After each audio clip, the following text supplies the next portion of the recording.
Propaganda is truly a terrible weapon in the hands of an expert. Do you know who said this infamous quote? If not, that is okay, because by the time we finish this video, you will have an answer.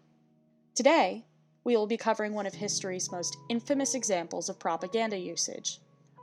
Oftentimes, when people hear the word propaganda, they shudder at the many historical instances in which it has been used to wage wars against unsuspecting and unprepared people within their respective nations. Today, we will explore the rampant propaganda machine of the Nazi Party prior to and during World War II. We will focus on the extent to which Nazi propaganda effectively influenced the occupied and non-occupied countries of Europe and their perceptions of targeted peoples before and during the Second World War. Throughout this video, you will see examples of different types of propaganda utilized by the Nazi Party, such as radio, posters, and even children's literature. By the end of this video, our hope is that you understand the notable complexity of the events and topics surrounding the Holocaust, and that while scholars may debate who is the main orchestrator of Nazi propaganda, they agree that propaganda advanced the Nazi Party's agenda and made it successful. To understand how propaganda affected the citizens in Nazi-occupied Europe, we must first understand what propaganda is. Propaganda can be defined as a systematic process of information management geared towards promoting a particular goal and to guaranteeing a popular response as desired by the propaganda. Some Nazi propaganda started as early as September 1919, and increased its attack on Jews and other groups when the Nazis came to power in 1933. Public polling typically seeks to understand the mood of a population, but the Nazi Party manufactured public opinion through propaganda. Some researchers consider Adolf Hitler the founding father of the engineering of consent, and that his Nazi propaganda's power had its roots in this methodology of campaign management. Propaganda, at its core, is the curation of a certain image, thought, or idea to explain why something has happened, or why something should happen. It relies on generalities and concepts like bandwagoning, which is defined as the blind following of a crowd ideology. Think of the concept of bandwagoning in your own lives. Did your friend only start liking that sports team because they won a championship recently? Have you ever made fun of a friend for not wanting to do something that the rest of the group is doing, even if you weren't fully on board with the group's plan yourself? Bandwagoning is very real, and is a very simple means of infiltrating people's daily lives, in which people mainly join an idea or fad to fit in or not be singled out. Now that we have defined propaganda and explored its definitions and capabilities, we will note who created it and what kinds of propaganda were most effective. Some view Hitler as the main architect of the propaganda. They explain that through his power as the head of the Nazi Party, he had the final say in the curation and expansion of the propaganda that the party created. Other specialists, instead, emphasize Joseph Goebbels and Otto Dietrich's roles in the promotion of Nazi propaganda, through Goebbels' role as chief propagandist and Dietrich's job at the Nazis' press office. Dietrich, who worked under Goebbels, played a key role in determining what made the daily periodical press. He was tasked with giving Hitler a daily summary of international news, and from there, thousands of press directives were communicated at a press conference in Berlin. Hitler, Goebbels, and Dietrich each played a vital role within the curation and presentation of Nazi propaganda. It is difficult to attribute propaganda to one figure solely.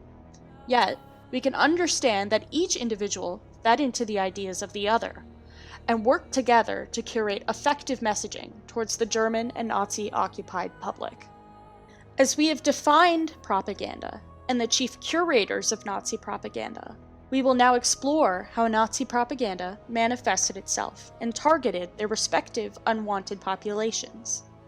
The origins of Nazi propaganda can be traced to the 1920s, when propagandists in the tiny Nazi fringe party became keen on curating a series of events to look like a particular narrative for the German public. After 1933, when Hitler came to power, He became the voice of these narratives through a myriad of messaging vehicles, but most famously for him, the radio. By 1933, the Nazi Party had effectively cleansed radio, as Goebbels and the Reich Broadcasting Company purged non-compliant employees. The size of the German radio audience soon became second to that only of the United States, as Goebbels had implemented Volksempfänger, or people's receivers, which were placed in factories, offices, schools, and restaurants to broadcast speeches and the Nazi Party's messages. When a Nazi speech aired, a national moment ensued, in which the Nazi-assigned radio wardens would place loudspeakers in the public squares throughout Germany, while encouraging citizens to listen and reporting the comments overheard while the broadcast occurred. Goebbels and other Nazi members would read articles over the national radio. Many of these stories focused on anti-Semitic tropes in which Jewish people were blamed for all of Germany's problems. Visual propaganda, like posters, were also everywhere. Posters were a straightforward way of achieving Nazi goals, as in this one that reads, "National Socialism, Germany's Future," a notation on the bottom left reading, "No Jews Allowed." This 1931 poster, roughly 2 years before Hitler's ascension to power, notes the start of othering and anti-Semitic propaganda taking place. Further examples, such as a poster with a faceless individual sporting a Nazi armband, punching an individual with a pronounced nose, an anti-Semitic trope attributed to the stereotypical appearance of Jewish people, reads, "This blow must hit home," and is dated as early as 1928, roughly 5 years before Hitler's ascension to power. I could go on with the countless examples of targeted propaganda against the Jews of Europe, as well as other groups deemed undesirable by the Nazi Party. But the point remains how the careful curation of these sentiments, in both cases mentioned above, regarding anti-Semitic tropes conveyed in the medium of posters, created narratives of an us versus them ideology prior to Germany's election in 1933. In isolating and preventing, in this case, Jewish citizens from attending rallies held by the National Socialist Party, and displaying their beliefs of separating the Jewish population, or preventing them from interacting with the non-Jewish members of Germany at the time, we see unavoidable electoral campaigns that infiltrate the average German's life on a daily basis. Children's literature was used to bring Nazis' dangerous ideas to young minds, like in this children's book, in which the Nazis pulled from the anti-Semitic tale that held that the Jewish people were responsible for the death of Jesus. The page reads, "When you see a cross, think of the horrible murder committed by the Jews on Golgotha. Golgotha being a famous hill near Jerusalem." Part of the targeting towards children was with the goal of preserving the Aryan race, a mythical group that never existed. After all, the children were the next generation of pure, white Germans and were the future of Hitler's goals.